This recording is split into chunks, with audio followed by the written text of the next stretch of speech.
Ahí el micrófono. Por ahí. Digo, por si de pronto no se oye hasta allá atrás.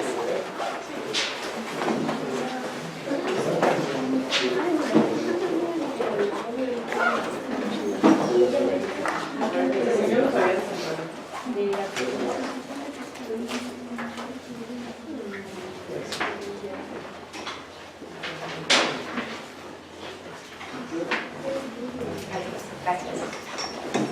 ¿Sí? Ahorita que eso me quedó sin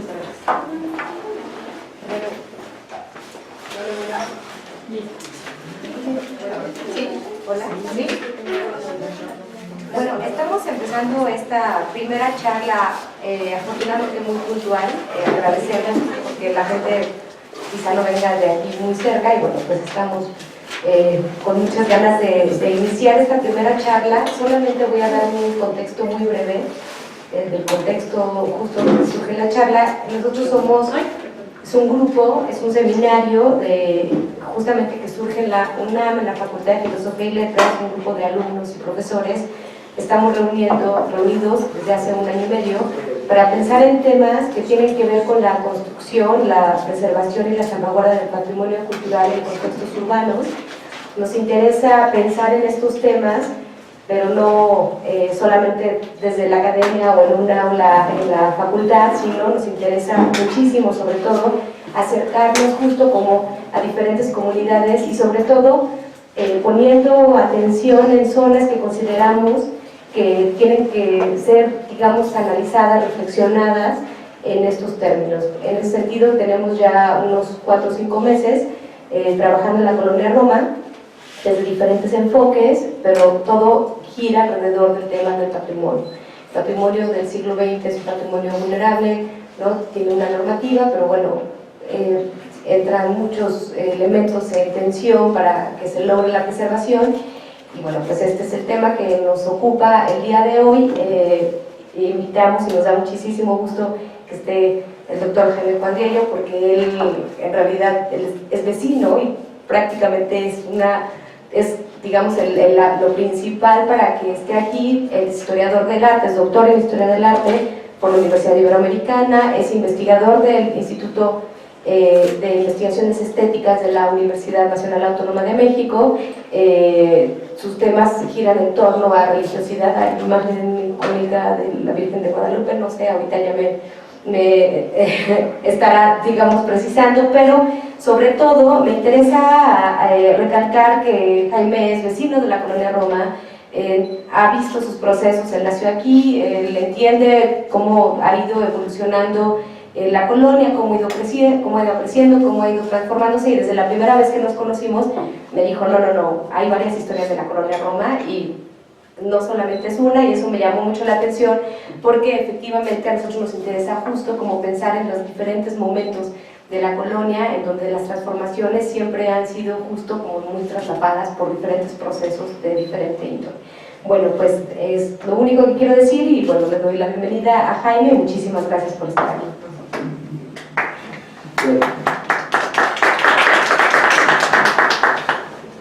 pues también quiero agradecer a Cecilia y a Cecilia, a las dos Cecilias. De hecho, por supuesto, conozco a la Dirección de Artes Plásticas, a Graciela y a todos los que hacen que es posible que la UNAM siga siendo un foro ahora declarado aquí para nosotros los vecinos, activo y estimulante. Acepté esta charla, pese a que no soy especialista en temas patrimoniales del siglo XX, porque soy vecino, como dijo Ceci, ya desde hace 60 años, o sea, aquí nací, que voy a cumplir 60 años. Eso quizás solo me faculta para hablarles a ustedes como un actor testimonial, no quizá como un historiador especializado. Podría hacerlo, alguna vez escribí un ensayo sobre la arquitectura del siglo XIX y XX, pero hace mucho y no he vuelto al tema. Mi participación aquí, en su seminario, estimulado por las preguntas que me hizo Cecilia, viene solo para plantear ante ustedes una propuesta de periodización de las transformaciones justo sociales y estéticas de este territorio. Una propuesta de periodización en 3 momentos que corren de la primera mitad del siglo XX hasta nuestros días. A ver si los convenzo. Si me faltan datos, pues tendré que acudir a mi memoria. Mi periodización empieza en un primer periodo de 1950 a 1970, que es el que más me voy a extender.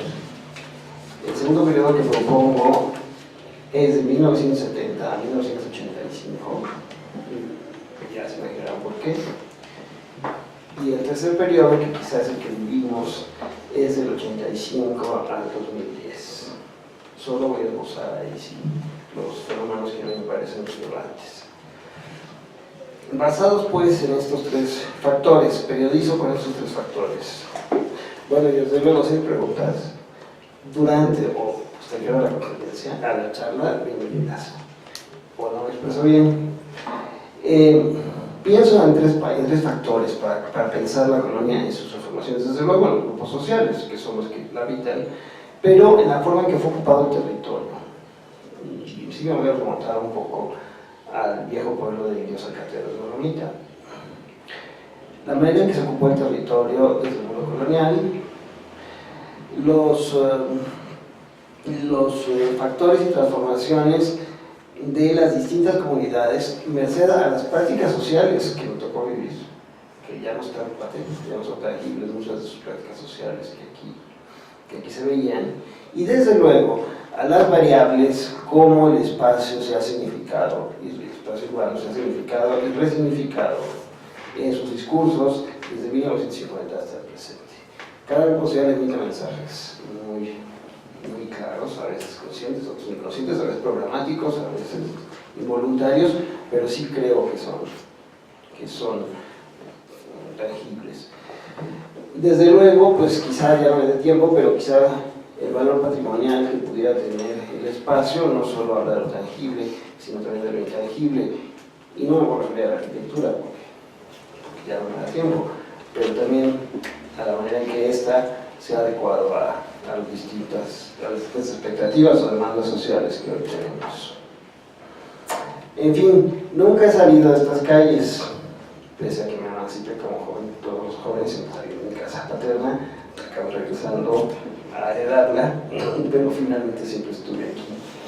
Y eso me ha permitido hablar, y hablaré hoy, de los que ya no están, ya casi todos se murieron, así es que si me equivoco o digo mal una idea sobre el pasado, pocos estarán aquí para reprochármelo, si es que no se acuerdan de algún dato que quizá no tenga claro.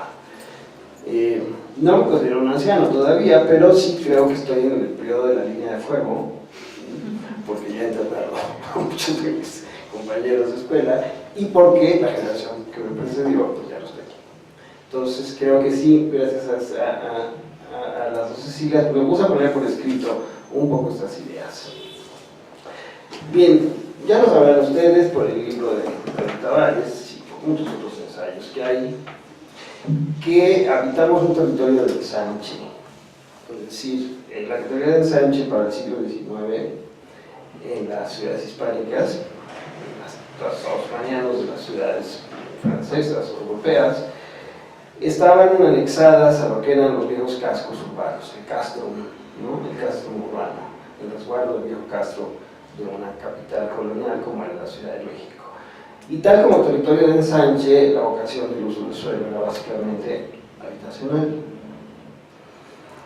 Pero la Gloria Roma, a diferencia de otras, como San Rafael, bueno, tanto como sobre todo Santa María, que es tardía, la Roma, nació junto con pegado a un pueblo de indios. Y ambos, si hoy los analizamos en una suerte de arqueología humana, ambos se resisten a morir. Ahí está el pueblo de indios todavía. Y ahí está todavía el territorio de ensanche para familias residenciales, que es el que hoy me voy a tratar de referir. Hablemos pues de los tres factores: la ocupación del territorio, la formación y transformación de las comunidades. Así se hacen las sociedades, un territorio que ocupa, forma una comunidad, y sus prácticas. Quizá voy a empezar con 1950. ¿Y cuál era la composición social? Yo en 1956, pero mis hermanos mayores en el último 8 años me llenaron la cabeza de quiénes eran los que estaban en los años 50 este territorio. La composición social era todavía la de una zona residencial, mayoritaria de clase media, de una clase media asalariada, y sin embargo todavía, junto con pegado, había familias sobrevivientes ya muy decadentes de la antigua plutocracia porfiriana, hasta los 70s. Sin embargo, ya para 1950 ya estaban incorporadas 3 migraciones de la posguerra muy latentes en los grupos sociales que estábamos aquí: judíos, básicamente askenazis, libaneses y refugiados de la República Española. Y se notaban, se hacían notar. Si no eran guetos estrictamente, se hacía notar su presencia. También era un lugar, y hay que decirlo, pseudo-tuburizado. Tuburizado es una categoría que usan en Sudamérica que me gusta mucho. Cuando se depreda, se degrada el entorno social, de casas de huéspedes para estudiantes de provincia. Había muchas. La casa de los estudiantes de Sinaloa, la casa de los estudiantes de Veracruz, el entendido que la UNAM era la Universidad Nacional y que no había universidades estatales. Y en sus calles deambulaban en esa década notablemente ancianos, muchísimos, sirvientas, escolares, en medio de calles arboladas por truenos, cruzadas por 3 rutas de tranvías que tocaban su campanita sobre la avenida Obregón, sobre la avenida Insurgentes y sobre la avenida Cuauhtémoc. Hay que reconocer que había escasos grupos de vecindades concentradas en la zona nororiente, y esto contrastaba, ahí estaba el pueblo de indios, concentrados en la zona nororiente, próximas al pueblo de Romita, que también pueblo que venía del porfiriato, de sociedad ya de clase obrera incorporada, y eran algo más que un lunar social, que se veía mal, un lunar social, evocando a los famosos olvidados, ¿no? Sus muy notables grupos de teporochos y novachicos de la Romita, tirados todo el día por la embriaguez, bajo un marchito de ahuehuete, eran un aviso de los oscuros y sucios callejones que confundían temor y miedo a las buenas familias que se aproximaban más allá de la calle de Morelia. Los niños, como yo que vivía en las calles, eran advertidos de no meterse ahí, ya que si hacíamos una mala obra íbamos a ser castigados, amenazándonos con llevarnos a vivir ahí y ponernos en manos de los robachicos.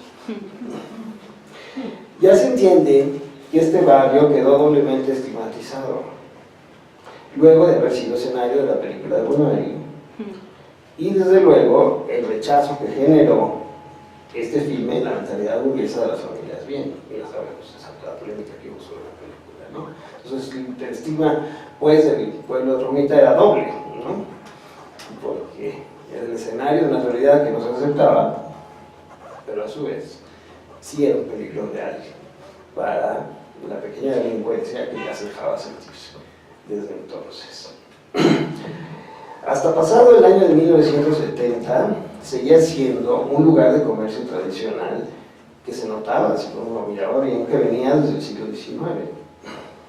Había ya y todavía carpinterías, carbonerías ya no, incluyendo venta de petróleo, talleres mecánicos todavía algunos, pollerías con venta de aves vivas. Había grupos, había guajolotes, el último guajolote todavía estaba ahí. Molino de Nixtamal y la famosa pulpería La Hija de los Apaches, que hasta hace poco era el refugio de los boxeadores de la Gran México, con su infaltable departamento de mujeres.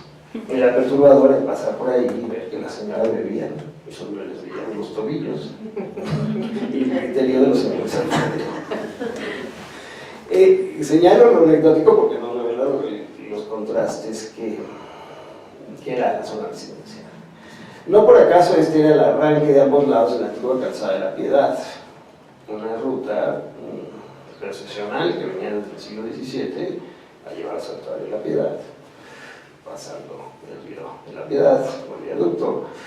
No había pues mucha diferencia de hábitos. Sabemos lo que dice que volvió un hábito, una clase social, de lo que se veía entre los vecinos de la colonia de Doctores, doblemente temibles, en la Romita, estarían muy emparejados.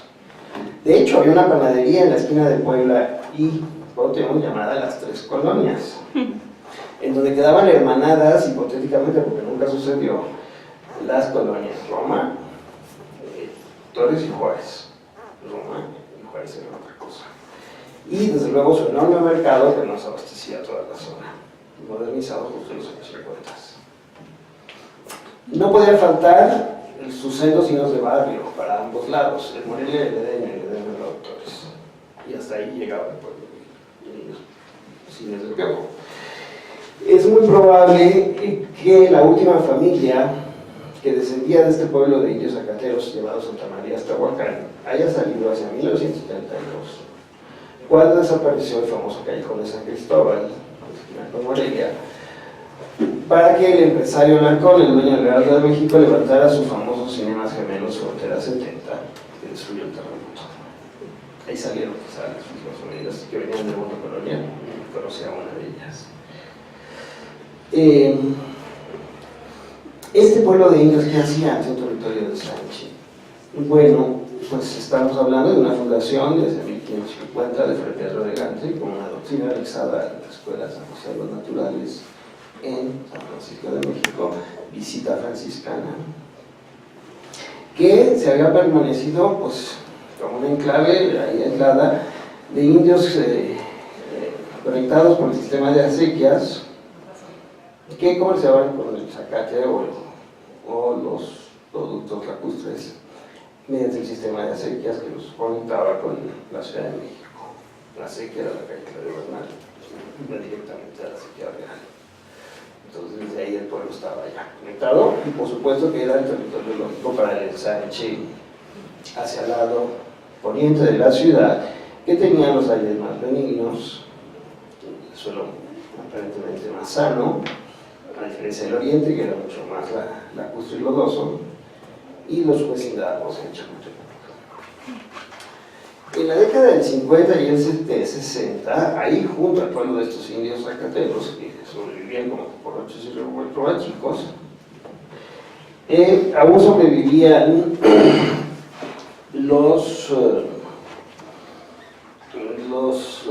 los apellidos que conocíamos todos, sabíamos, por contraste, ¿verdad?, de las familias que habían llegado desde 1901 a 1902, cuando se abrieron las calles.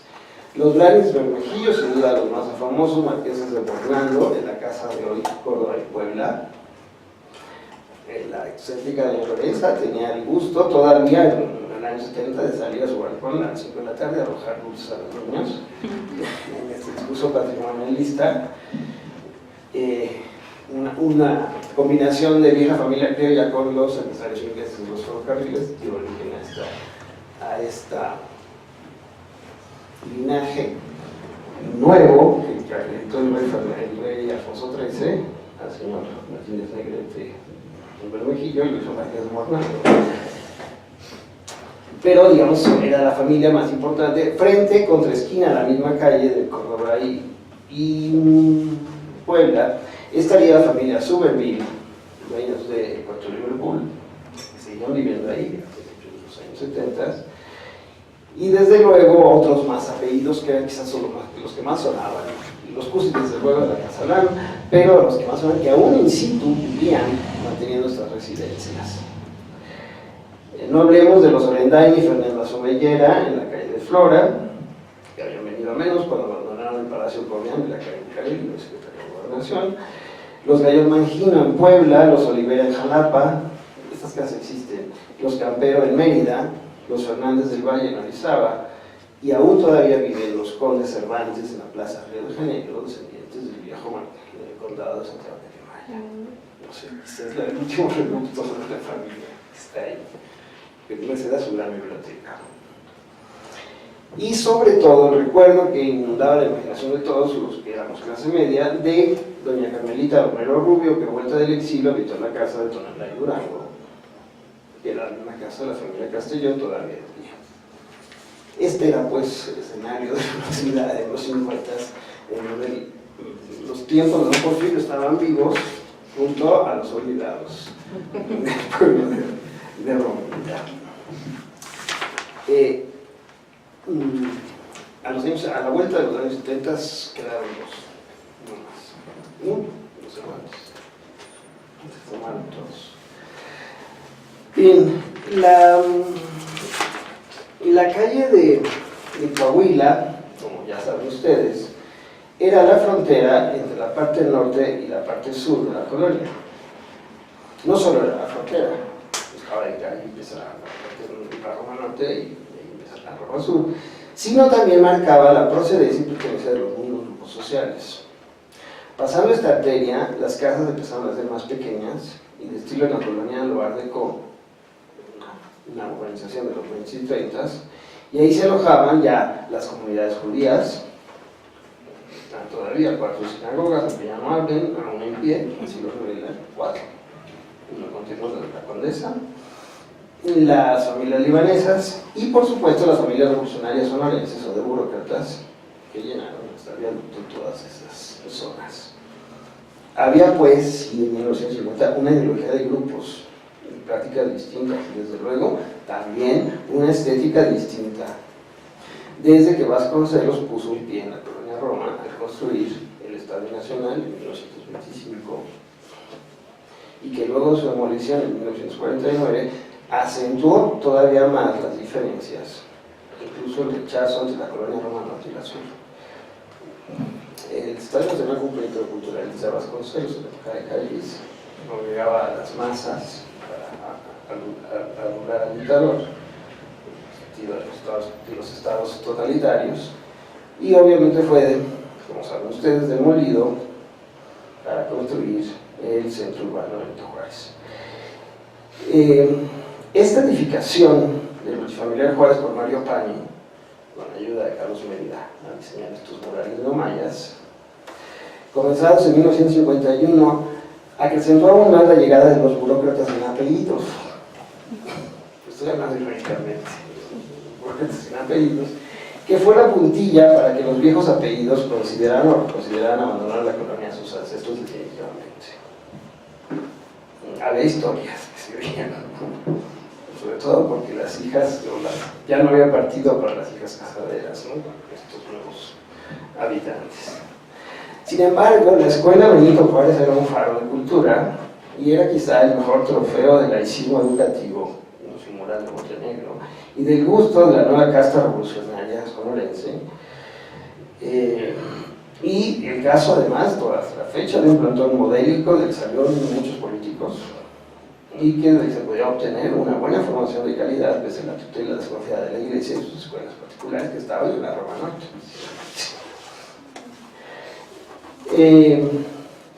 Otro hecho, el cercamiento de una parte de esa área verde que había dejado el trasiego del viejo Panteón Francés en la Villa de la Piedad. El actual Panteón Francés es el segundo, el anterior estaba donde está el jardín. Había dejado el trasiego para convertirlo allí mismo en el deportivo de los trabajadores de la Secretaría de Hacienda. Fue la gota que derramó el vaso para huir de la colonia Roma. Más burócratas todavía, en una zona de ensanche aristocrática. Pero esto fue lo que yo pienso entre los años 50 y 60. Sin embargo, el trazo y la inauguración del sistema de transporte colectivo fue la mayor inclusión urbana que se recuerda en esta colonia, y luego el terremoto no había otra. No solo se desfiguró el otrora cruce muy cosmopolita de la avenida Insurgentes y Chapultepec y Oaxaca, que era un hervidero de vida nocturna ya desde entonces, con sus cines y sus cantinas, sino que la nueva glorieta del metro fue el disparadero real en el cambio de uso de suelos y los contingentes de personas que vomitaba o engullía el acceso por la calle Jalapa, que se convirtió en verdad en un inmundo paradero de autobuses, toda la calle Jalapa, que ahuyentó a las pocas familias con espléndidas viviendas unifamiliares a 3 cuadras a la redonda. El río humano que trajo el metro, también para conectarse con el transporte que corría sobre Insurgentes, porque ahí estaban los paraderos, hizo que se alzaran muchos edificios de oficinas, de escuelas técnicas y consultorios médicos, desplazando aún más la vivienda unifamiliar. 1970, 69, 70, la apertura del metro. Transportarse desde Zaragoza a la zona rosa, pues era cuestión de ya 15 minutos, y esto afectó, transformó como se decía entonces, la calidad de las personas. En el inexorable destino, pues, para transformarse en lo que es hoy, una zona comercial, hay que reconocer que ya había varias calles desde la década del 50 que quedaron señaladas por un giro mercantil sumamente especializado y sin duda siempre en conflicto con la opción de la vivienda. Y quien haga arqueología urbana se las va a topar todavía. Puebla para los refaccionarios de autos, son una plaga. Orizaba y Jalapa, calles adyacentes para los aparatos médicos y de ortopedia, que cada vez son más caras. Frontera y Durango para los talleres de encuadernación. Avenida Chapultepec para los núcleos de cocina industrial y refrigeración. Todo esto son los 50. Una mala convivencia que genera todavía más densidad y saturación en la calidad de vida y que parece no detenerse, salvo las encuadernaciones por su casi extinta condición artesanal, que eran hasta los 92, pero era como 30. Durante esta etapa, la Roma, 1950-1970, se señaló también por ser una zona de hospitales privados, que hacían réplica burguesa al vecino Hospital General cruzando la avenida Portero. Gentes de recursos, como en el Hospital General, venían a estos hospitales que todos sabemos que aún funcionan porque son un buen negocio. La Clínica Londres, el Sanatorio Lourdes, donde nació mi hermano, no nos yo, la Clínica Santa Elena, el Hospital La Linde, el Hospital Durango, el Hospital San Hipólito, el Hospital Santa Teresita, y está americano. La invasión de médicos, bueno, las trajo el siglo centro médico. Más grupos sociales. El papel de los padres jesuitas como líderes de las buenas familias. Para una tesis doctoral, quien quiera hacerlo. El papel de los padres jesuitas como párrocos ad nominem de las élites, obviamente, de las buenas familias, no se puede menospreciar en un análisis de prácticas sociales en este periodo. De verdad, ejercían una presencia controladora y promotora de las familias, no solo desde el púlpito de la parroquia de la Sagrada Familia y su anexa capilla de la Inmaculada, con las famosas homilías teatralizadas del padre Javier Escalada, y había muchos más que tenían su público, sino merced a sus, ya creo que murieron, las cancelaron, sus congregaciones marianas, los ejercicios espirituales de San Ignacio de Cuaresma que se ofrecían para niños, ancianos, adultos y sirvientas, su dispensario para sirvientas, que todavía funciona a nombre del Padre Pro, y el famoso Via Crucis y las procesiones de Semana Santa, que se realizaban una vez al año, imitando las coloniales y las andaluzas, donde salían las señoras todavía de peinetas y mantilla, con vela en mano. No estoy hablando del siglo XVIII, estoy hablando del XVIII. Pero sobre todo, los jesuitas, a través de su gran fundación, que fue el Centro Cultural Deportivo Vanguardias, no sé si han oído hablar de él, en la calle de Frontera, comandado bajo el recio y mítico padre Benjamín Pérez del Valle. Benjamín que se metía en la vida privada de todas las familias.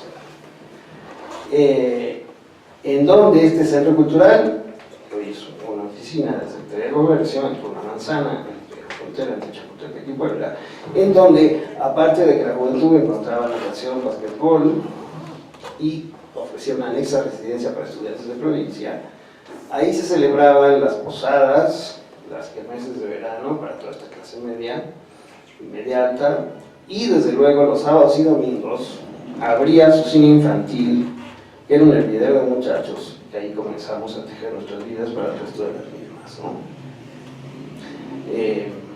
Hay una crónica de Elena Poniatowska sobre el cine Vanguardias, por cierto, muy reveladora de que era el reducto de podemos sociabilizar los que estábamos ahí, y no se diga de todas las escuelas particulares en que estábamos inscritos. Bueno, yo no me iba a otra, pero estaba el Colegio México, el Instituto Español, para las niñas, separados los sexos, desde luego, el Instituto Renacimiento, que aglutinaban pues a estas mismas familias.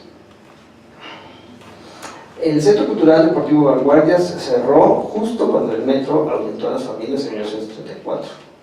El doctor Una Manzana, y lo adquirió la Secretaría de Comercio para sus empleados, como centro deportivo para sus empleados, que sumó una burocratización más en la zona.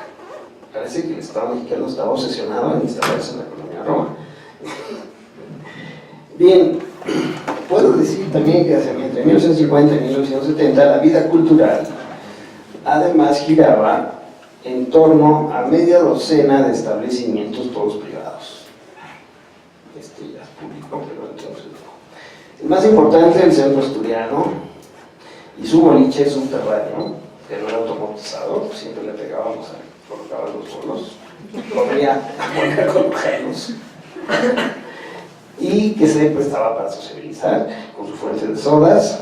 También presentaba algunos ciclos de conferencia, prácticas de música y danzas españolas, llegaba a la colonia asturiana, a su centro, y muchas veces la gaita se oía 3 veces por semana de sus balcones, hoy la Casa de Libro de la UNAM. Lo mismo sucedía, o mejor presenta, con el Centro Gallego, que eran los pobres de la colonia, a diferencia de los asturianos, de Colima, todavía en funciones. El otro centro cultural era nuestro vecino, el Instituto de Idiomas, que apenas empezaba, la Sala Chopin, primero en Puebla, Insurgentes, todavía queda el edificio, y luego se trasladó a su actual sede de Oaxaca y Álvaro Obregón, con su auditorio que concentró conciertos y llegó incluso a representar óperas actuadas en escenografía. El otro centro cultural era el Instituto Cultural Hispano-Mexicano, en las calles de Tabasco y Frontera, el cual, pese a que entonces no existían relaciones diplomáticas con España, tenía una vida muy activa de cursos y conferencias sobre arte y literaturas hispánicas, yo me apunté varias veces, y no hispánicas, siendo memorables las pláticas y los paseos del licenciado Gonzalo Obregón, llenando su auditorio de señoras cultas, uno que otro jovencillo como yo o Guillermo Torres. También se miraban ahí exposiciones, representaciones teatrales, como el infaltable Tenorio para el Día de Muertos. Y por último, el otro centro cultural de esa época, muy famoso, fue el Museo de la Acuarela, en Guatirrojo, en la cruce de Puebla y Orizaba, el Museo de Acceso Libre. Bien, tres librerías memorables. Perdón si soy anecdótico, pero quiero revelar las prácticas sociales. Todavía, ya no se ven estas y ya no se ven en los años 70. 3 librerías que ya no existen. La Góngora, frente a la Sagrada Familia en Orizaba, que era la peña de los varios refugiados españoles. La Italiana en la Plaza Río de Janeiro y la de Cristal en Córdoba y Álvaro Obregón. Ninguna subsiste. Apenas, aparte de un pequeño circuito de librerías de viejos de una mano entre las calles de Durango y la Cuauhtémoc, queda una o dos por ahí. Bien, sigamos con las prácticas sociales de esta clase media. Los lugares preferidos para los niños, para abastecerse de golosinas, eran en primer lugar, y es hoy todavía, la dulcería Celaya de Orizaba. El que, por cierto, la quitaron durante 10 años, no regresó. En algún momento la corrieron en oscuras, pusieron librerías religiosas, pero no religiosos la ya a petición del público. Y enfrente, la famosa heladería Chiantoni, con sucursal en la colonia Nápoles, pero la actriz estaba aquí. La sobreviviente todavía, nevería Bella Italia, ya se informal, sigue habiendo. Y contra esquina, el famoso carrito de la heroica de Nieves, y desde luego las 5 panaderías donde acudíamos los domingos a hacer consentidos. La Jardín, en la esquina de Puebla, y Orizaba, la Montserrat, más adelante, por la Insurgentes, la Manon, en la Avenida Chotway, y Orizaba, y la más elegante, que no alcanzaba, era el Globo, que antes de ser cadena de Slim estuvo, como saben, en Tabasco y Jalapa hasta hace poco tiempo. Sucursal de la del centro, típica con la heladería del Sancho, justamente el territorio del Sancho para estas familias. Bien, dije al principio que mi participación aquí no es a título de historiador, sino de actor testimonial. Y puedo, pues, plantear que esta propuesta de periodización termina para este primer periodo de 1970 y ya de algunos argumentos. El metro fue el detonante de la vida continua y humana de esta zona, que más que una zona residencial podría definir ahora como una zona de tránsito, tráfico o paso urbano hacia otros lugares, de traslados a otros lugares. Bien, el segundo periodo que propongo a su consideración en estas transformaciones de estos 3 fenómenos: ocupación del territorio, la transformación de las prácticas sociales de las comunidades y cómo el espacio se resignifica en sus discursos, corre de 1970 a 1985. Aparte de la llegada del metro como espacio de paso y distribución, la colonia era como un gran distribuidor. Este es quizá el periodo más triste de todos. Quizá fue cuando pensamos que ya es irrecuperable este espacio. Digo, el metro fue una gran novedad, porque, de hecho, los otros primeros años el metro estaba vacío, la gente le daba miedo subirse. Prefería el transporte en superficie, había cierta fobia. Luego ya se llenó, pero al principio estaba vacío.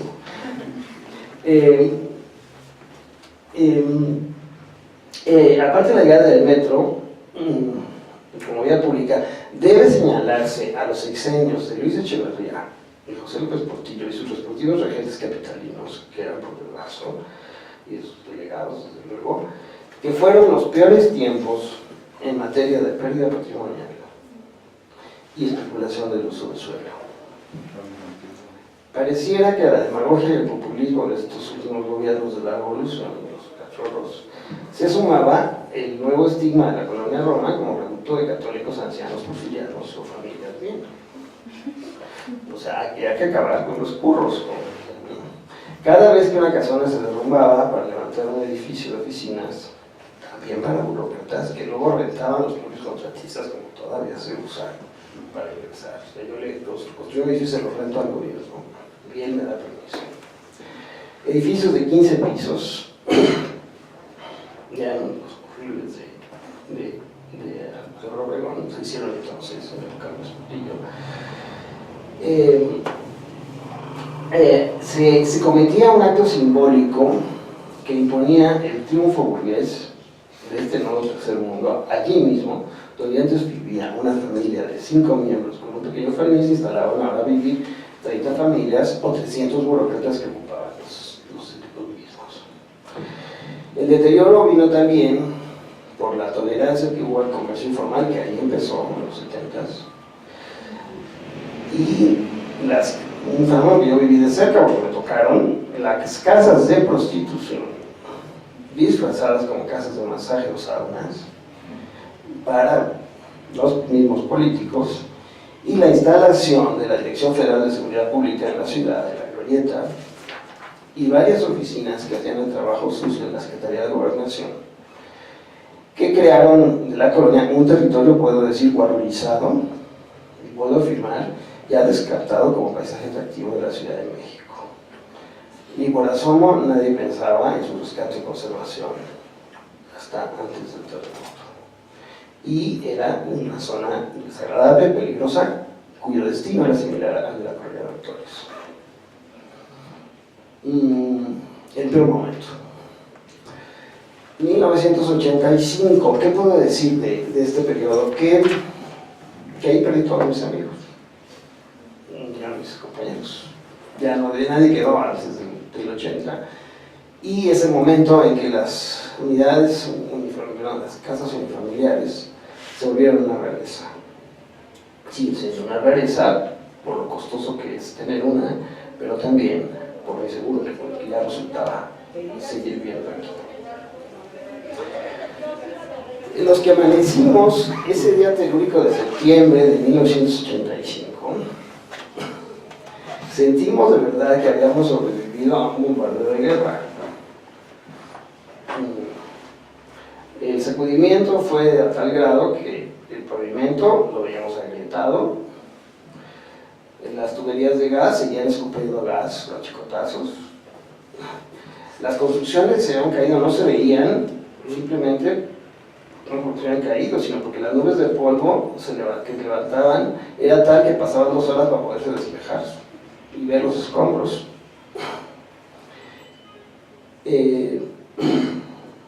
Todos los edificios que se levantaban sobre la avenida Chapultepec, como el edificio de la secundaria 3, donde lo revista siempre, se habían literalmente acostado sobre el arroyo y ahora los pisos se podían contar en posición vertical. No hablemos ya de las víctimas y del penoso rescate de los cuerpos, que creo casi 2 veces. Para eso había mucha literatura. El desalojo de las casas se hizo forzoso, además por la falta de servicios de agua y luz, que en mi caso tardaron de 2 a 3 meses en reinstalarse. Ya se sabía que su suelo era un riesgo, ya se sabía la condición del manto freático y ya se sabía que el famoso muro de Milán, que construyó el sistema de transporte colectivo, un muro de concreto armado de 3 metros de grosor, hizo que las ondas sísmicas rebotaran sobre el muro y fueran a pegar a los edificios que cayeron inmediatamente. O sea que la ingeniería mexicana se llevó un terrible mentiz, un duro mentiz a sus habilidades. Y hoy, paradójicamente, la zona más segura para preservarse de los terremotos es justamente el metro. No hay que salirse del metro, no hay que salirse. Porque antes de que sales te cae el edificio de fuera. Televisa fue el caso más patético, justo porque ahí corresponden 2 líneas y hay doble muro de Milán, ¿no? Y por supuesto que ahí fue el hecatombe, fue el remolino de las ondas sísmicas que hizo que aquello se volviera Catolania. No voy pues a contar esta historia, que fue contada en muchos sitios, pero este desastre fue luego del metro, la llegada del metro, el segundo parteaguas en la historia urbana de la colonia Roma. Ya habían salido mis últimos amigos de la infancia, pero ya entonces se aprobó la poca vida artesanal de un barrio y peatonal que quedaba. Se cerraron las sastrerías, casi todas las panificadoras, queda una nada más, la Montserrat. Se fueron las tintorerías y los pocos restaurantes de tradición viejos que había, como el Río Bravo, el Napolitano, la Pizzería San Marcos, el Comedor Asturiano, cerraron sus puertas. No la cantina, aunque sí es verdad, algunos ya palidecían desde antes. No era usual venir a comer a la colonia Roma, porque era antihigiénico. Durante los primeros meses de recuperación, daba la sensación de que este era un territorio de nadie.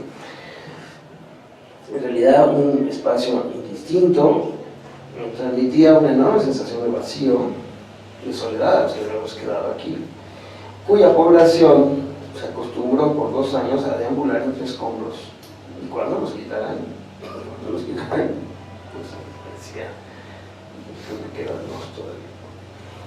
En la calle Chihuahua quedaba un edificio sin escombros. La Roma era el lugar más anodino que nadie imaginaba nunca llegar a invertir y solo esperábamos ver morir lentamente. Las escuelas cambiaron de giro, persistieron pero con otros públicos, y hacia principios de los años 80 vino la mudanza de varios políticos y empresarios que compraron predios muy baratos, porque ya estaba descartada por la sismicidad el valor catastral, y empezaron a restaurar para vivir o recibir, lo cual detonó un nuevo giro que ha sido patente en el sexenio de Carlos Salinas de Gortari. El lugar de gastronomía, galerías, bares, cafés, antros, los que conocemos desde 1995 en adelante, un espacio gay friendly, es gracias a la instalación, quizá ahí sí puedo señalar un actor social directo, es gracias a la participación, a la instalación de un lugar que pudo generar un nuevo discurso rural. La apertura de la Casa Lam, en la esquina, en Elizaba y Álvaro Obregón, que se abrió con el maridaje perfecto de un grupo de funcionarios culturales, los hermanos Tobar, con las niñas Gómez Aro, que vieron, ¿verdad?, o extendieron una oferta cultural del abrazo siempre del negocio de los funcionarios culturales, ¿no? Con su librería o sus galerías, estos burócratas culturales se encontraron ahí. Qué bueno, fue un nuevo foro. La apertura de la Casa Lam sí transmitió un nuevo discurso, ya no de zona de vacío y de guaruras, sino un nuevo discurso, sí, de gente que podía desarrollar una vida alternativa, pero también una nueva forma de especulación o negocio para una ciudad cada vez más masiva, que parecía se quedaba sin rostro y lo encontraba ahora en la colonia Roma, con las casas de sus bisabuelos, que venían a ver la casa del bisabuelo. La Roma empezó entonces su nuevo giro como circuito cultural, de hecho se llamó así, circuito cultural de la Roma, en una red de galerías que ustedes ya conocen y que no me toca ahora sociologizar y mucho menos historificar ni calificar, si eso también mal. Lo que sí creo es que esta nueva etapa no tiene nada que ver con la que las tres colonias romas que a mí me tocó transitar. ¿Por qué? Porque los grupos sociales, que son no los espacios ni el patrimonio, son los grupos sociales los que determinan los significados del discurso, los que emiten los mensajes, se ha impuesto hoy una nueva agenda que afortunadamente no es la de los padres jesuitas, que fueron los grandes líderes culturales todavía en los años 50, pero tampoco es la zona de los guetos de judíos libaneses, españoles, que la hacían también un espacio plural y de alternancia. Creo que, volviendo al principio, que como territorio de ensanche puede seguir cumpliendo sus funciones por su nexo ineludible frente al centro histórico, por su proximidad frente al centro cultural histórico, su nexo simbólico con el centro histórico y la Avenida Reforma, pero sobre todo podemos decir que sigue siendo un pueblo de indios, y ambos se resisten a morir. Si no de indios, al menos la noción de pueblo, es decir, de comunidad diferenciada, que forma una quivitas, o sea, un patriciado criollo o indígena, que forma por lo tanto una res pública, puede verse en la muy intensa vida de barrio que tiene todavía el pueblo de Romita, en su iglesia, sus festividades, sus fiestas patronales, su feria, y un pueblo que sigue consciente o inconscientemente estando ahí, ¿no?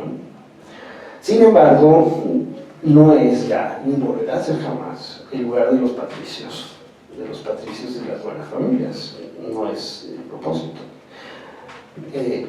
Costear una casa en la colonia Roma, una casa unifamiliar de 2 pisos, puede ser tanto o más caro que cualquier otro barrio residencial del sur o del poniente de la ciudad. Y el atractivo tiene que ver más con el capital cultural y simbólico acumulado de la zona y el posible prestigio que eso otorgue como un cuartel de nobleza y a pie bordero a sus habitantes, que con la calidad de vida que buscamos todos. tener hoy una casa en la Roma vuelve a ser un atractivo social, porque vivimos de capitales simbólicos y vivimos de una acumulación de cultura visual y patrimonial que nos sigue siendo, nos sigue pareciendo muy atractivo de ser un espacio de representación social, como ahora más que nunca lo vemos. Si antes las élites o las clases medias se representaban, es decir, se exhibían públicamente sus intereses o afanes, hoy más que nunca la colonia es una gran pasarela de la diversidad que nos ha tocado vivir. Sin embargo, también, y hay que decirlo, este no es un fenómeno endógeno o local, forma parte de una globalización que todos padecemos, para bien o para mal, de la cual la colonia no se sustrae, y hoy quizás sea el caleidoscopio más vivo, más intenso de este fenómeno globalizado en una sociedad de abismales diferencias de clase social, que si uno lo sabe leer y ver, pues no deja de ser una metáfora de la realidad tan cruda con que hoy sobrevivimos a la clase política y desde luego al Estado nacional. No sabría dónde cerrar la última periodización. Sí, creo que el detonante de este último periodo fue la apertura de un centro cultural y de un circuito cultural. No sabría, no tengo, no soy sociólogo urbano, para saber o determinar dónde estaría la inclusión, pero lo que sí puedo decir es que cada vez los viejos somos menos y los jóvenes son más, cosa que nunca se había visto antes. Muchas gracias.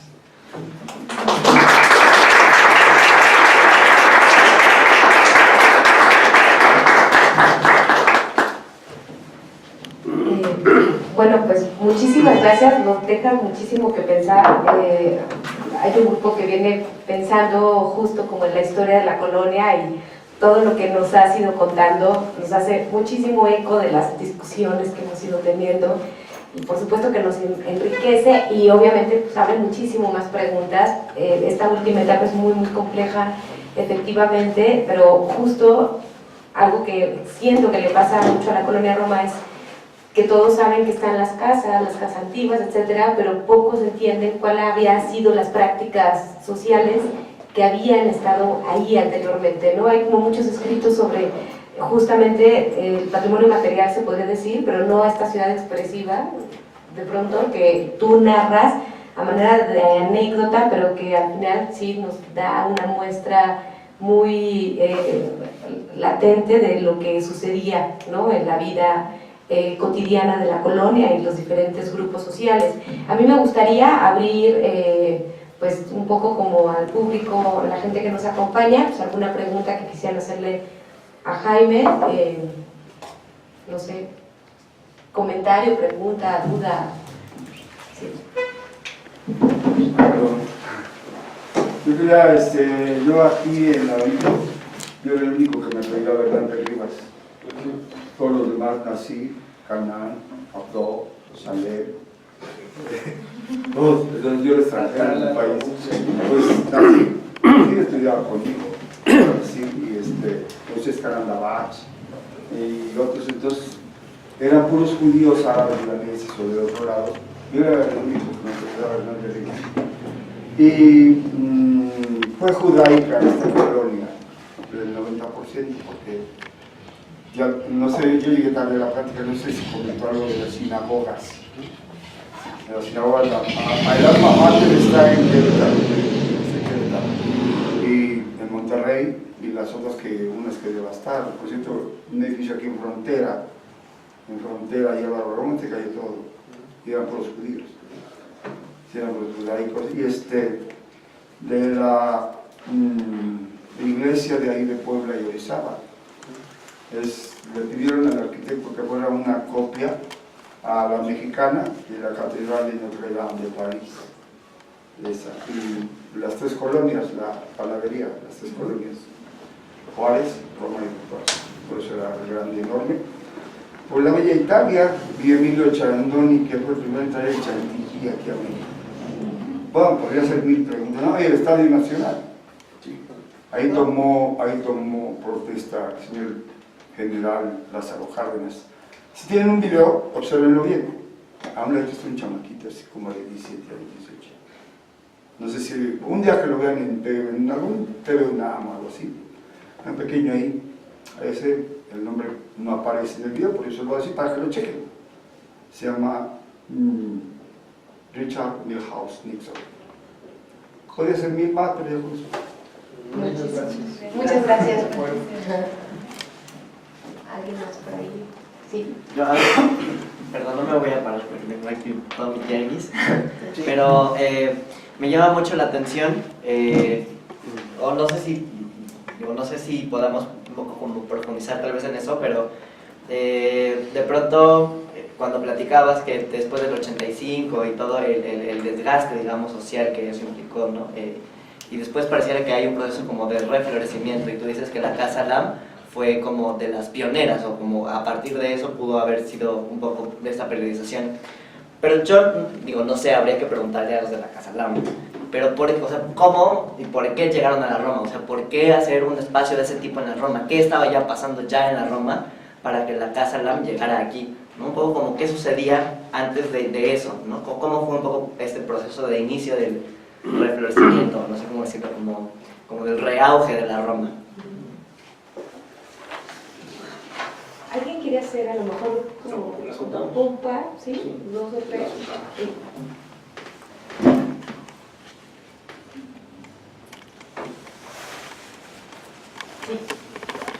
Bueno, no es tanto pregunta, sino primeramente una felicitación, porque hiciste un arco iris muy bueno desde esos primeros años. Me da mucho gusto también que aquí esté el 80% de jóvenes que estén interesados, porque es un patrimonio que debemos de defenderlo. Aunque se está modificando mucho y debe de haber ya críticas favorables o desfavorables, pero es un patrimonio que ellos lo deben de defender, porque tú dices que ya vas de salida, yo te llevo 6 años, yo soy vecino de la colonia Hipódromo, porque no es Hipódromo Condesa, donde yo nací, porque hay también Hipódromo Condesa, yo soy Hipódromo, y fuimos privilegiados de haber vivido, caminado por estas calles. Les comento a mis hijos, si ustedes se quieren ahorrar un 5% del viaje a Europa, vayan por las calles de la Iglesia Sagrada Familia, caminen un domingo sobre todo, que está muy tranquilo, en la glorieta Río de Janeiro, tómense un helado, y así es Europa, ¿sí? Y es un patrimonio de los mexicanos. Entonces te felicito por tu exposición, muy buena, y pues eso, a defender lo que es nuestro, no pintando las paredes. Gracias. Muchas gracias. Pues si quieres. Bueno, pues gracias por sus comentarios. Se me olvidó decir que sí tiene razón, surge como un hongo. Me parece que me quedé con la impresión de que la Casa de la Canción era un hongo. No, yo creo que también hay 2 hechos culturales. Sí, también fue residencia, aunque no muy cercana, de muchos intelectuales, y siempre lo fue, tanto del exilio, Cationa, Leonora Carrington, como también Manuel Osvaro, como de muchas gentes que habían vivido aquí, como Teres Vega, y desde luego José Emilio Pacheco. La novela Las Notaras en el Desierto redimensionó o poetizó, obviamente, la Roma años antes, desde los 82, 83. Fue el libro que a todos nos hizo repensar la infancia de quienes habíamos vivido aquí, ya que retrata muy bien las prácticas amorosas de los adolescentes y sus transgresiones, que eran más amorosas porque entonces eran oscurito, ahora son explícitas. Y sobre todo porque la alternancia social, uno podía interactuar con las distintas clases sociales, no rompiendo los esquemas digamos, de tu apellido, ¿no? Y la novela de Pacheco sin duda fue la primera reflexión en un discurso intelectual y una poética local de la Roma que hizo que todos la miráramos ya no como territorio de guaruras y casas de prostitución y masaje, ¿no? A punto de perderse. Y ahí sí fue quizá una iniciativa, lo tenía apuntado pero ya no me dio tiempo de desarrollarlo, que si ahora vendrá la película de acuerdo, no sé qué dirá, pero bueno, por cierto, fue mi amigo. En estas calles tuvimos similares experiencias. Pero Las Batallas del Desierto fue quizá y el hecho de que nunca se movieron de aquí ciertas figuras de la cultura también. Eso hizo que la Casa Lam en un momento dado recogiera este sentimiento entrañable que ya empezaba a tener el sitio como para que lo hiciera. Pero en realidad la Casa Lam fue una iniciativa que surgió de la casualidad y de la conveniencia política, hasta donde sé. La familia Cusi dejó de habitarla, que la habitaba, la dejó de habitar, mantenerla costaba muchísimo, y se hizo el consorcio entre la familia Gómez Aro, los apellidos, y la familia Tobar y de Teresa, que eran funcionarios y que metieron su capital en esto, con un modelo que copiaba un poco lo que era el Paseo de Castellana y la Casa de América en Madrid, ¿no? Un centro cultural sobre un viejo edificio decimonónico que integraba librería, comedor. Y detonó porque no había nada igual, parecido en la ciudad. Nada parecido de un espacio amable, educativo, con café y con librería. Muy buena, por cierto, empezó a ser pésima, pero la librería empezó como la mejor. La librería Pegaso fue espléndida en los primeros años y eso hizo que regresara la mirada social sobre este espacio. O sea, quizá la conjunción de lo que vemos hoy, negocio y oferta de discurso social. Y creo que la novela de Pacheco, también le dio el papel a los jóvenes para editarla, al recordar su juventud aquí. Entonces, si hoy hay un fenómeno palpable real, no lo sé, porque no soy urbano, es que hoy hay más jóvenes que nunca había habido. Era un lugar de ancianos, de sirvientas y de escolares. No era un lugar como lo suele habitar los pocos jóvenes. Esto es un fenómeno global. Así pasó en la Rebeca, en el Village de Nueva York y en muchos otros lados. Los lugares se volvieron los lugares depredados, los lugares deprimidos se volvieron luego. Y es un fenómeno que ocurre. Así le tocó a la Roma en este momento. No hay otro factor, y esto sí puede abocarse más a una intervención de un grupo de élite intelectual que fue la que hizo que hoy estemos viviendo lo que no puedo describir ya. Y sí, pues sí, yo no tengo hijos, pero tengo sobrinos y sí creo que ellos están viviendo aquí y entienden muy bien, conectan muy bien el papel que les toca vivir en una zona patrimonial. Lo que sí creo, y no debemos engañarnos, es que como zona conectada con toda la ciudad, vive las mismas contradicciones de interclase y las mismas contradicciones de élite que no escapa a ninguna. No es territorio conquistado, mucho menos. Todos padecemos una inseguridad que nunca habíamos vivido y que no recuerdo yo. Tan cruda y a la vez tan disfrazada. Creo que ya no lo toco, pero en realidad la economía de la Primera Roma está ya a punto de ser movida por tres cárteles urbanos. No lo estamos viviendo en ningún paraíso. Están aquí los cárteles, muy fuertes. O sea, no hay que tal vez ya es el patrimonio y defendámoslo, pero aquí el dinero ya de comercio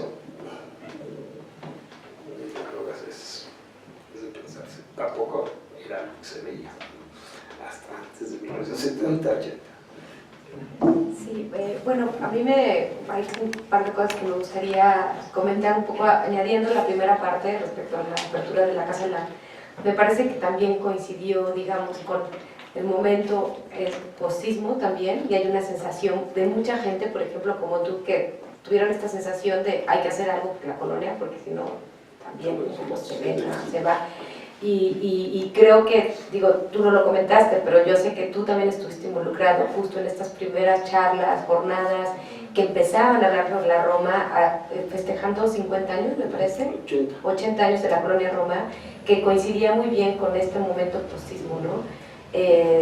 Y a partir de ese momento empieza a transformarse. Y por otro lado, ese es un comentario, y el otro tiene que ver justo, te iba a hacer una pregunta así, muy al aire, sé que es historiador del arte, pero que también habitas la colonia, la observas y eres justo como muy sensible a las transformaciones, pues ¿cuál es el futuro de la colonia?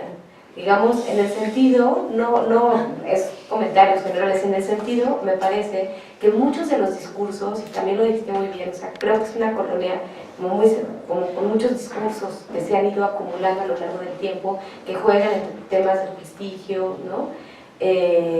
Y muchos de estos discursos están soportados justo en la memoria de las casonas, ¿no? Como en la traza urbana, como en la centralidad de la ciudad, incluso como en esta percepción de habitar un espacio más europeo que de la ciudad o americano, digamos, y esos discursos de pronto han favorecido hasta cierto punto, pero también han ido, digamos, como a un límite, a un exceso, que hace que la colonia esté como muy disputada por mucho. Entonces, un comentario general, no, nadie va a salir a decir, lo dijo Jaime, pero sí me gustaría, y sobre todo pensando en estas temporalidades que tú has planteado, ¿no? O sea, la colonia Roma ha tenido un momento, luego ha tenido otro momento, tal. ¿Cuál es el momento, digamos, que podría venir, ¿no? Otra temporalidad en este contexto que vivimos ahora? Pues gracias por la pregunta. Sí, en realidad estoy limitado en capacidades profesionales porque no soy urbanista ni soy sociólogo. Simplemente hablo a título de actor testimonial.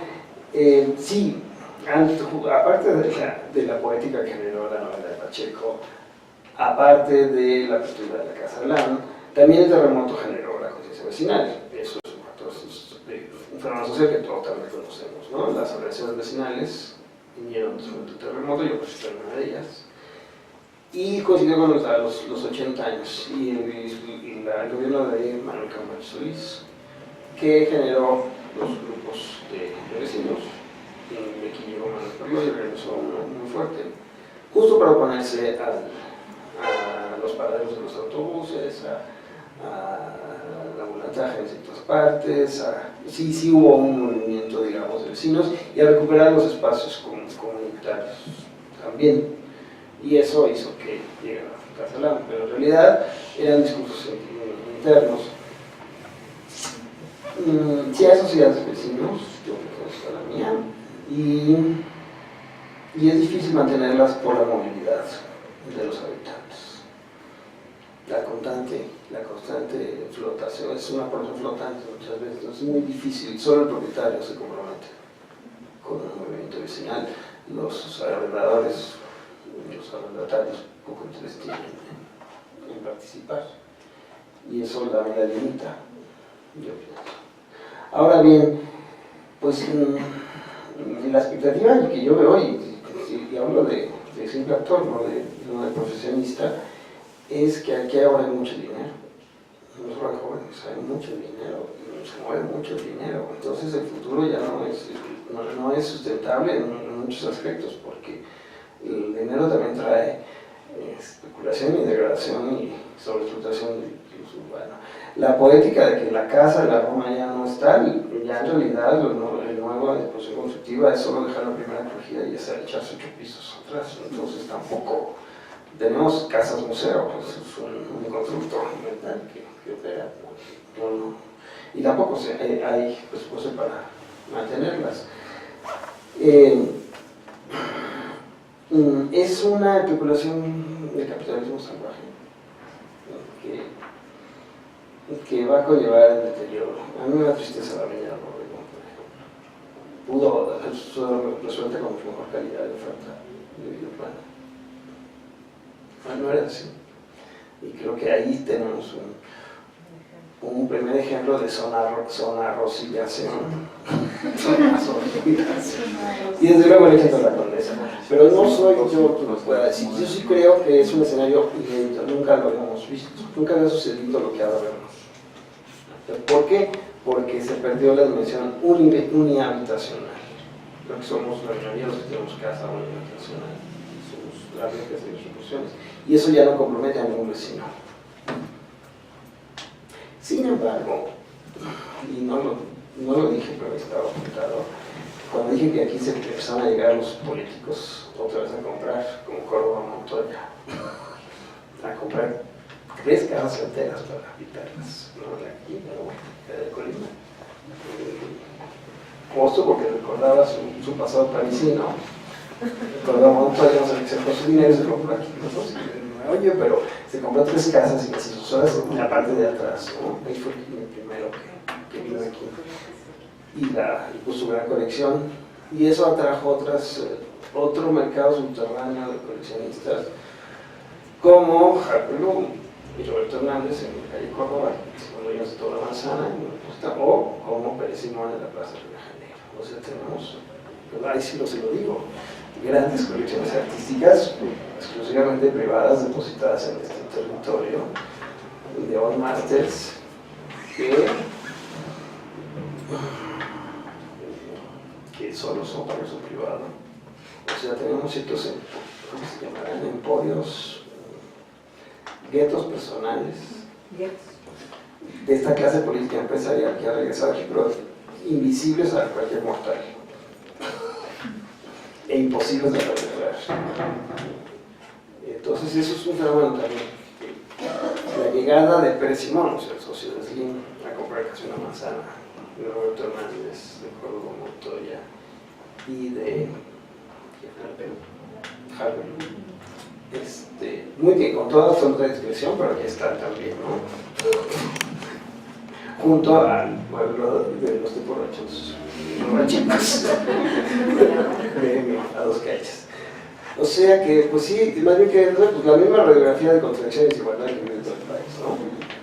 Solo con esta poética que hemos construido los que la quitamos, pero que no dura mucho. Yo no estaría por idealizarla, no estaría por el verdadero uso de suelos habitacional, y es la única forma que se va a mantener viva. Si gana la partida del uso comercial, pues la población flotante cada vez va a ser más. Ahora, los jóvenes, pues sí, pero yo creo que los jóvenes, como todas las ciudades del mundo, cumplen 40 años y ya que la vida solo empezaba a buscar otros horizontes. Se desgasta mucho vivir aquí, ¿no? Manejar aquí. Bueno, pues una última ronda, si alguien quiere hacerle alguna otra pregunta a Jaime. O ya, sí.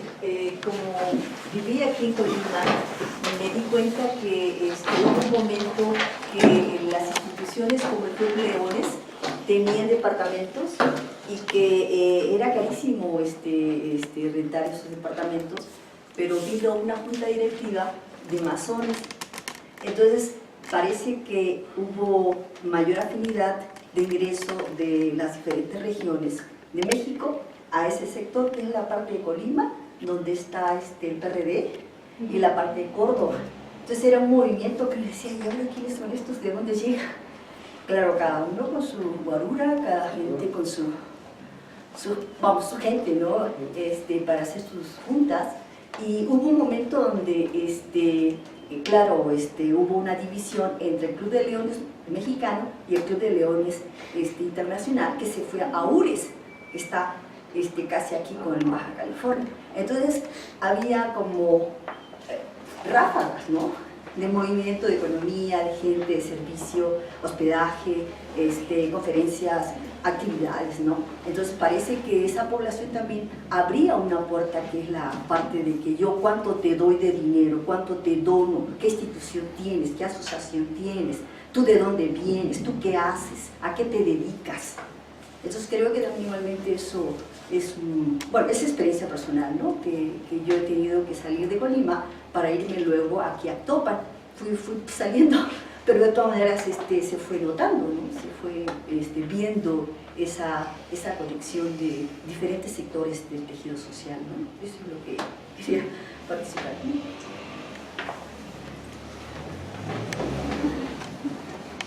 Pues creo que, como desde la etapa colonial, vivimos una sociedad del disimulo, que nos permite amortiguarnos socialmente, y el disimulo tiene la capacidad de que estamos aquí, pero no vemos, pero lo hacemos. Y sí, efectivamente, muchos intereses están aquí grandes empresarios, quizá los más ricos del país, eso también hay que decir. Pero no se ven. Hay una casta política que también habita, pero no se ve. Lo que se ven son los jóvenes.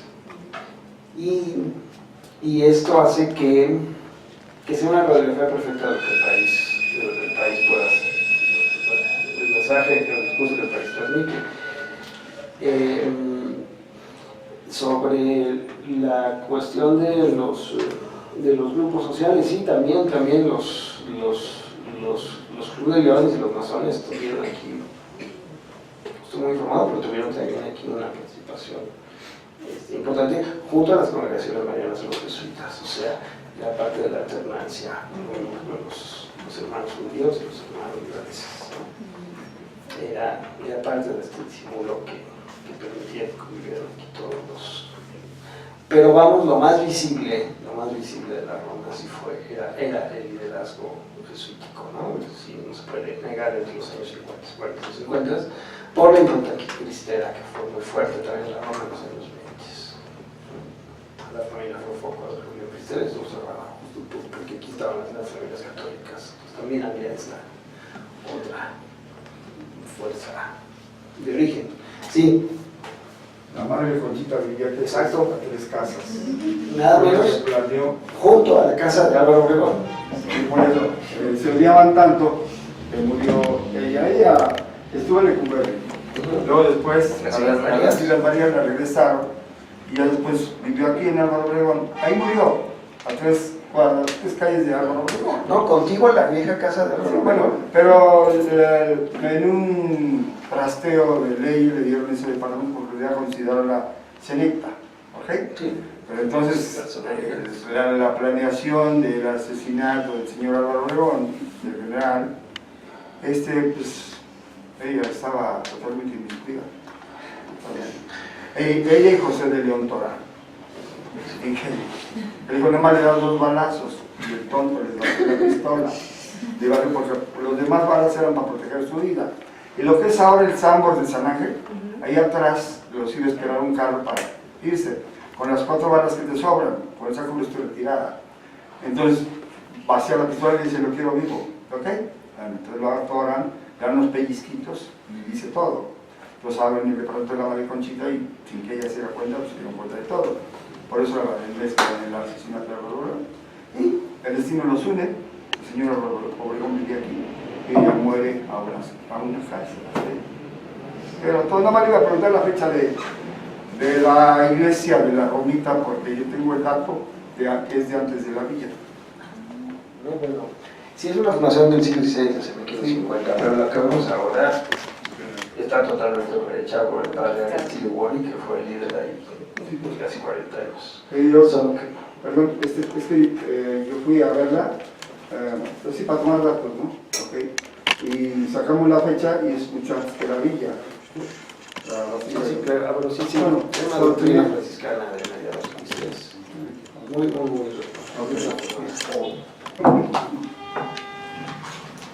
bueno, pues muchísimas gracias. Agradezco al MUCA, Cecilia, Lucía, todo su apoyo y bueno, pues esperamos, nada más un último anuncio, estas charlas las estaremos teniendo todos los meses. El siguiente mes, que es el 21 de marzo, vamos a tener también otra charla que tiene que ver con arquitectura. Viene la arquitecta Ana Bendaño de la Facultad de Arquitectura a hablar sobre restauración en la Colonia Roma. Muchísimas gracias por acompañarnos. Buenas noches.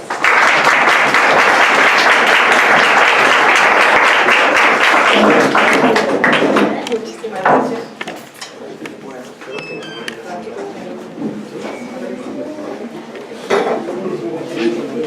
Así que,